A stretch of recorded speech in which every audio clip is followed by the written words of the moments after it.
حضور کا وسیلہ مانگنا کیا شرک ہے؟ جو لوگ رسول اللہ صلی اللہ علیہ وسلم سے مدد مانگتے ہیں اور کہتے ہیں کہ آپ وسیلہ ہیں، وہ اللہ سے لے کر ہم کو دیتے ہیں، تو کیا یہ شرک ہوتا ہے؟ جی ہاں، بالکل شرک ہوتا ہے۔ ڈائریکٹ اللہ سے مانگیں آپ۔ یہی وجہ ہے کہ نبی صلی اللہ علیہ وسلم کی حیات طیبہ میں جو بھی صحابی آپ کے پاس آتے تھے وہ آپ سے کبھی دعا نہیں مانگتے تھے، آپ سے دعا کی درخواست کرتے تھے کہ آپ اللہ سے مانگیں۔ کبھی یہ نہیں کہتے تھے یا رسول اللہ آپ میرا یہ کام کر دیں، بلکہ آپ اللہ سے دعا کریں کہ اللہ میرا یہ کام کر دے۔ بسم اللہ الرحمن الرحیم، نحمدہ ونصلی ونسلم علی رسولہ الکریم۔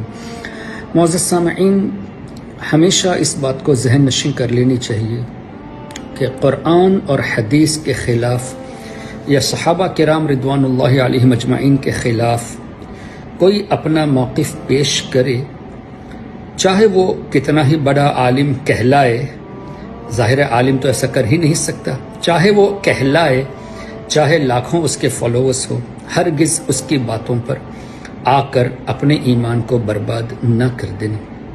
ابھی آپ نے سنا کہ یہاں مفتی طارق مسعود نے یہ کہا کہ کہیں بھی صحابہ کرام رضوان اللہ علیہم اجمعین سے یہ نہیں ملتا کہ انہوں نے نبی پاک صلی اللہ علیہ وسلم سے اس طرح مدد مانگی ہو کہ یا رسول اللہ صلی اللہ علیہ وسلم آپ میرا یہ کام کر دیں، جبکہ اگر کوئی اس طرح مانگے گا تو یہ شرک ہوگا، تو صحابہ نے اس شرک کو نہیں کیا۔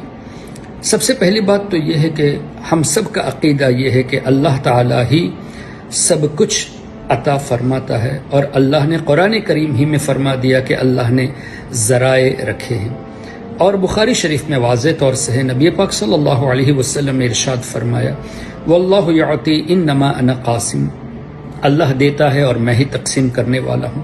تو تقسیم کرنے والے کے پاس مانگنا یہ شرک اگر ہوتا تو حضور علیہ الصلاۃ والسلام کو اللہ تعالیٰ نے تقسیم کرنے والا بنایا ہی کیوں؟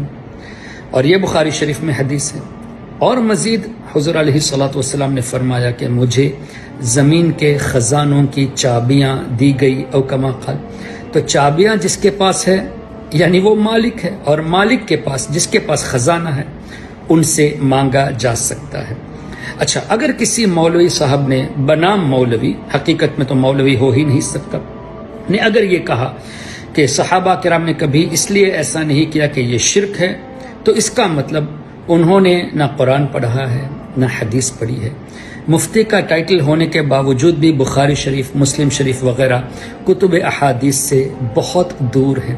بہت مشہور حدیث آپ دیکھ لیجئے، مسلم شریف میں بھی ہے، دیگر کتب احادیث میں بھی ہے، ابو داود شریف میں بھی ہے، نسائی شریف میں بھی ہے، کہ نبی پاک صلی اللہ علیہ وسلم نے حضرت ربیعہ رضی اللہ تعالیٰ عنہ سے فرمایا سل، اے ربیعہ مانگو، اور حضرت ربیعہ نے کیا فرمایا؟ اسألک مرافقتک فی الجنہ۔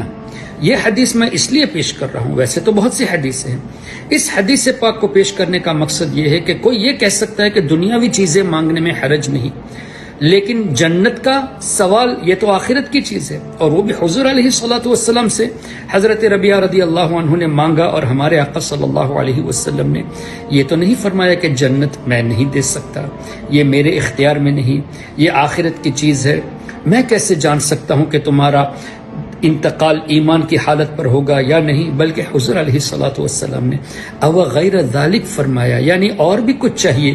سبحان اللہ، اس سے کیا پتہ چلا کہ نبی پاک صلی اللہ علیہ وسلم سے جب مدد مانگی گئی تو جو نبی شرک اور کفر کو مٹانے تشریف لائے انہوں نے منع نہیں فرمایا بلکہ عطا فرمانے کی بات کر دی، اور یہ مسلم شریف اور دیگر کتب احادیث میں موجود ہے۔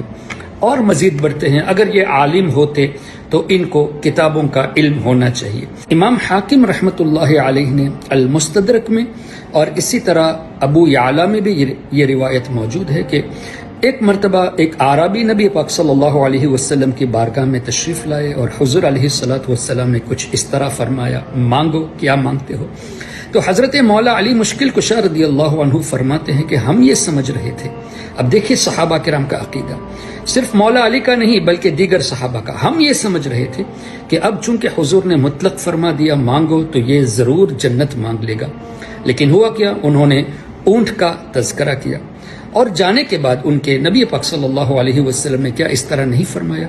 اس شخص سے بہتر تو بنی اسرائیل کی وہ بڑھیا تھی جنہوں نے حضرت موسیٰ علیہ السلام سے جنت میں اپنی رفاقت مانگ لی. اللہ اکبر.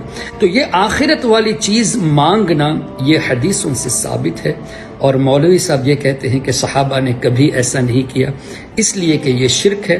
اگر یہ شرک ہے تو صحابہ کرام معاذ اللہ مشرک ہوئے مفتی طارق کے کہنے پر، اور نبی پاک صلی اللہ علیہ وسلم نے قبول کر لیا، تو شرک مٹانے والے نبی نے کیا شرک کیا؟ معاذ اللہ. اور اس کے بعد محدثون نے، امام مسلم نے، امام نسائی نے، امام ابو داود نے، امام حاکم نے، دیگر بزرگوں نے ان روایتوں کو نقل کر کے شرک کی بات کو نقل کیا. تو یہ ہے آج کل ان مولویوں کی، ان کے طور طریقے کتابوں سے دوری ہے، اور لوگوں کے درمیان ایسی ایموشنل باتیں کر کے لوگوں کے ایمان کو لوٹنے کی کوشش کرتے ہیں. اس لیے ہمیشہ کسی کی تقریر یا سوال و جواب کا سیشن ہو، کسی کی بھی سننے سے پہلے ان کا بیک گراؤنڈ ضرور دیکھے کہ کہیں وہ دیوبندیوں سے، وہابیوں سے، قادیانیوں سے، شیعوں سے تعلق تو نہیں رکھتے.